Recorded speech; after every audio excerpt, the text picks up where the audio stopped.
خوش آمدید، خیر مقدم اور ویلکم ہے آپ سبھی سامعین و ناظرین کا۔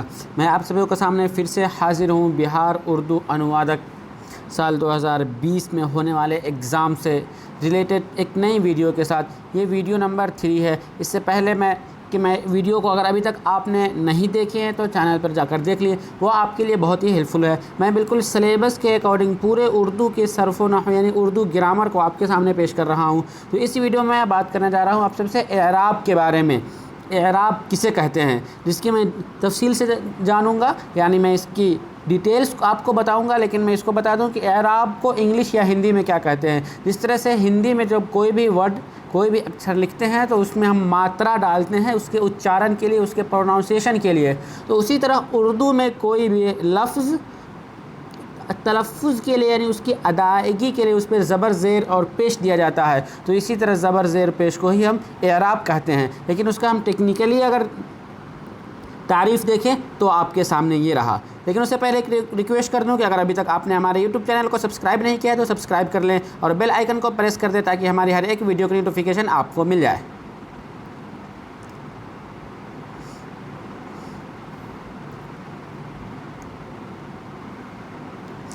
لکھا ہے اعراب کسے کہتے ہیں، تو حرکات و سکنات کو اعراب کہتے ہیں۔ حرکت اور سکون کو اعراب کہتے ہیں، یعنی وہ چند علامتیں جس کے ذریعے حروف کا آپس میں میل جول ہوتا ہے یا ایک دوسرے سے جڑتے ہیں، وہ اعراب کہلاتے ہیں۔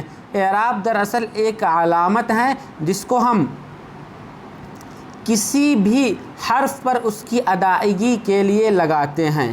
میں نے ابھی آپ کے سامنے جو پڑھا یعنی اعراب کسے کہتے ہیں، تو اس میں لکھا ہے سب سے پہلا جو ورڈ آپ کے ساتھ تھا حرکات و سکنات، یہ جمع ہے کس کی؟ حرکات جمع ہے حرکت کی، اور سکنات جمع ہے سکون یا جزم سکون کی۔ تو حرکت و جزم کو ہی ہم اعراب کہتے ہیں، جس کو یعنی وہ علامت۔ تو اصل اعراب کیا ہے؟ وہ ایک علامت ہے، ایک سمبل ہے، ایک نشان ہے، ایک پرتیک ہے۔ کس چیز کا؟ یعنی جب کوئی دو حرف آپس میں ایک دوسرے سے میل جول کرتے ہیں تو اس کی ادائیگی کے لیے کیا ہوتا ہے؟ ہمیں کسی علامت کی ضرورت پڑتی ہے، تو وہ اسی کو ہم اعراب کہتے ہیں۔ تو چلیے آپ نے ابھی اعراب سمجھ گیا کہ اعراب کسے کہتے ہیں۔ اب ہم آگے جانتے ہیں اعراب کی قسمیں کیا ہوتی ہیں۔ اعراب دو قسم کی ہوتی ہے۔ کون کون سی؟ ایک ہے علامتی اور دوسرا حرفی۔ اعراب دو قسم کے ہیں، علامتی اور حرفی۔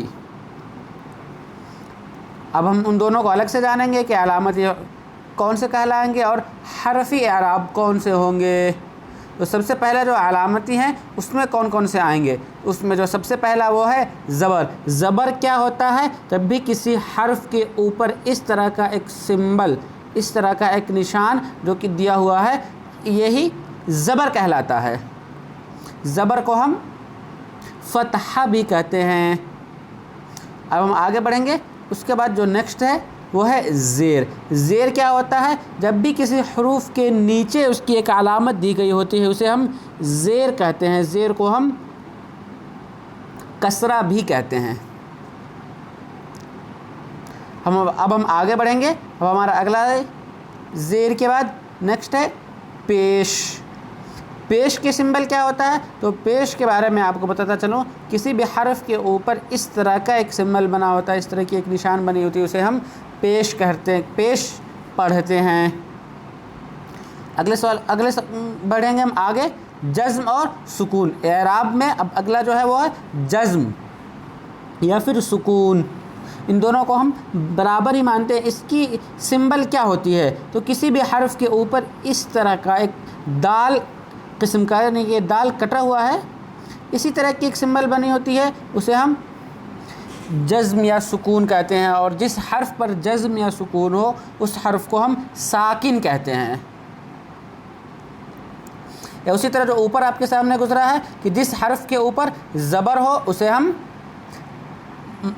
مفتوح کہتے ہیں۔ زبر کو ہم فتحہ بھی کہتے ہیں، اور جس حرف پر زبر ہو مفتوح، اور جس حرف پر زیر ہو یعنی جس حرف کے نیچے زیر ہو اسے ہم مکسور، اور زیر کو کسرہ بھی کہتے ہیں۔ چلیے آگے اب ہم بڑھتے ہیں مد۔ نیکسٹ ہمارا کیا ہے؟ مد ہے. مد کا سمبل کیا ہوتا ہے؟ اس طرح کا ہوتا ہے یا پھر ایک کھڑا زبر یا کھڑی زیر والا جو سمپل ہوتا ہے وہ یہ ہوتا ہے, یا پھر الف مد بھی ہوتا ہے, الف ممدودہ. اب ہم آگے بڑھیں گے. یہ بھی ایک علامت, حمزہ بھی ایک علامت ہے. جیسا کہ اس سے پہلے والے لیسن میں میں نے آپ کو جب اردو حروف تہجی پڑھا رہا تھا تو اس میں بتایا تھا کہ حمزہ کے بارے میں کچھ لوگوں کا اختلاف ہے. کچھ لوگ مانتے ہیں کہ حمزہ ایز اے حروف ہے اور کچھ لوگ مانتے ہیں کہ حمزہ ایز اے علامت ہے. تو جب حمزہ کے بارے میں اختلاف ہے اس وجہ سے میں نے یہاں اعراب میں بھی حمزہ کو ڈال دیا, کیونکہ جب یہ علامت ہوگی تو ہم اسے یہیں شامل کریں گے. حمزہ کا سمبل کیا ہوتا ہے؟ اس طرح لکھا ہوتا ہے. اگلے سوال آگے ہم بڑھیں گے. اب حمزہ کے بعد تنوین. نیکسٹ سمبل یا پھر اعراب کے بارے میں اگر ہم بات کر لیں تو اسے ہم تنوین کہتے ہیں. تنوین کس طرح کا ہوتا ہے؟ یہاں جب بھی کوئی حرف ہوگا اس کے اوپر دو زبر, دو زیر اور دو پیش کو ہم تنوین کہتے ہیں. اگر اسے سمپل سے الفاظ میں, سمپل سے سینٹینس میں اسے ہم بولنا چاہیں کہ تنوین کسے کہتے ہیں تو یہی کہلائے گا دو زبر دو زیر اور دو پیش کو. تو کس طرح کا دو زبر دو زیر اور دو پیش؟ یہ ہو گیا دو زبر. اسی طرح آگے اب ہم بڑھیں گے. یہ ہو گیا دو زیر. دو زیر یعنی کسی حرف کے نیچے جو پہلے زبر یا زیر پیش تھا تو ایک سنگل رہتا تھا اور یہ ڈبل ہو جائے گا. یا پھر اسی طرح اگر ہم آگے دیکھ لیں کہ دو پیش کیسے ہوگا, اس طرح کا سمبل جو بنا ہوگا اسے ہم دو پیش کہتے ہیں. تو تنوین کے بارے میں ہم نے جانا. تنوین دو زبر دو زیر دو پیش کو تنوین کہتے ہیں اور ہم پہچان بھی کر لی کہ وہ کس طرح کے ہوتے ہیں. اسی طرح اب ہم آگے بڑھیں گے تو اب ہم حروفی علامت پر آئیں گے. اس سے پہلے علامتی پر تھے, اب ہم حروفی پر آتے ہیں. حروفی میں سب سے پہلا کیا ہے؟ الف مد. جیسے ہم با الف زبر با جب بھی پڑھتے ہیں تو یہ جو با میں جو الف جڑا ہوا ہے یہ بھی ایک علامت ہے اس کے ساتھ. اسی طرح جب ہم آگے بڑھیں گے تو ہم دیکھیں گے نیکسٹ کیا ہے.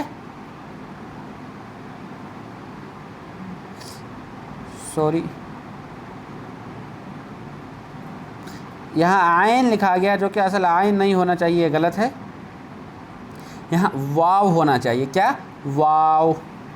واو بھی ایک علامت ہے. جب بھی ہم پیش کو پڑھتے ہیں تو پیش کو پڑھنے کا اس کی ادائیگی کے لیے ہمیں واو کی ضرورت پڑتی ہے. جیسے با واو پیش بو, تو یہاں واو جو ہے وہ علامت کا کام کر رہا ہے, یہ بھی اعراب ہی ہے. تو یہ حرفی علامت ہے. اب ہم آگے بڑھیں گے اور یہ کی طرف جو کہ خصوصاً یعنی عموماً تین حرفی علامت ہے, الف واو اور یہ, جسے ہم حرف علت بھی کہتے ہیں. جس طرح سے انگریزی میں واویلس جو آتے ہیں 5 اے آئی او you, a I E O you, تو اسی طرح اردو میں جب ہم تو اردو میں خصوصاً خاص طور پہ تین ہی ہیں. کون؟ الف واو اور یہ. تو یہ کسرہ یعنی زیر کا کام کرتا ہے. جب بھی ہم پڑھتے ہیں با یا زیر بی تو یہاں جو یا ہے یہ علامت کا ہی, اعراب کا ہی کام کر رہا ہے با کے ساتھ. تو اس طرح سے ہم نے حرفی علامت کے بارے میں جان لیا. اور اس کے علاوہ کچھ اور بھی حرفی علامت ہیں جیسے کہ نون غنہ. جب بھی ہم پڑھتے ہیں تو آخر میں جو رکتے ہیں وہاں پہ نون غنہ کے ساتھ رکتے ہیں. ایک نقطے والی نون ہوتی ہے اور دوسرا نون غنہ ہوتے ہیں. جیسے جب میں بولتا ہوں میں, اگر میں لکھوں میں تو یہاں میم یہ تو ٹھیک ہے لیکن بعد والا جو یہ ہے یہ نون غنہ ہے. اسی طرح ایک اور بچ گیا ہمارا الف ممدودہ. الف ممدودہ بھی ایک اعراب ہے. جیسے ہم عام لکھیں تو ایسے اگر ہم اس کے اوپر یہ علامت مد کی علامت نہ دے تو یہ ام ہو جائے گا, لیکن جب ہم یہ علامت دے رہے ہیں الف ممدودہ کی مد کی تو یہ جو پورا الف ہے یہ الف ممدودہ کہلائے گی. تو ہم نے حرفی علامت کے بارے میں جان لیا. اس کے بعد ایک اور خاص چیز ہے اس میں حروف شمسی اور حروف قمری. ہم ابھی حروف کی سیریز میں چل رہے ہیں, اس وجہ سے حروف سے متعلق جو اہم جانکاری, جو اہم معلومات ہے وہ میں آپ کو دینا چاہ رہا ہوں. تو اس میں کیا ہے, اب حروف شمسی. حروف شمسی کسے کہتے ہیں؟ تو اردو میں جو عربی زبان سے حروف آئے ہیں وہ حروف دو حصوں میں بٹے ہوئے ہیں, اور ان دونوں کو پڑھنے میں جب بھی ہم پچھلے والے دو لفظ کو ایک لفظ سے دوسرے لفظ سے جوڑتے ہیں، جو اس میں دوسرا والا حرف ہوتا ہے اس میں الف لام جوڑتے ہیں عربی قاعدے کے مطابق، تو اس میں کچھ حروف ایسے ہیں جس میں الف لام پڑھے جاتے ہیں اور کچھ حروف ایسے ہیں جس میں الف لام پڑھے نہیں جاتے ہیں۔ میں اس کو مثال کے ساتھ سمجھاؤں گا، لیکن اس سے پہلے جان چکے کہ کون کون سے حروف شمسی میں آتے ہیں اور کون کون سے حروف قمری میں۔ تو حروف شمسی میں تا، سا، دال، ذال، را، زا، سین، شین، صاد، ضاد، طا، ظا، لام، نون۔ تو یہ جو 14 حروف ہیں، یہ 14 حروف شمسی ہیں، اور یہ حروف جب بھی پچھلے والے حرف سے جڑے گا تو اس میں الف لام نہیں پڑھا جائے گا۔ اس کو ایک اور طرح سے ہم سمجھیں کہ جو شمسی ہے اس کو ہم الشمس بول سکتے ہیں، کہ الشمس ہم کیسے لکھتے ہیں؟ الشمس اگر لکھنا ہو تو ہم الف لام کے ساتھ لکھیں گے، لیکن یہاں اس کا لام پڑھا نہیں جائے گا بلکہ ڈائریکٹ الف اور شین پڑھا جائے گا۔ جیسے ہم اگر دال کے جب بھی ہم کو لکھتے ہیں، کوئی نام بھی اگر ہم سمپل سا لے لیں کہ دال کے ساتھ جب لکھتے ہیں سراج الدین، بدر الدین، تو بدر الدین میں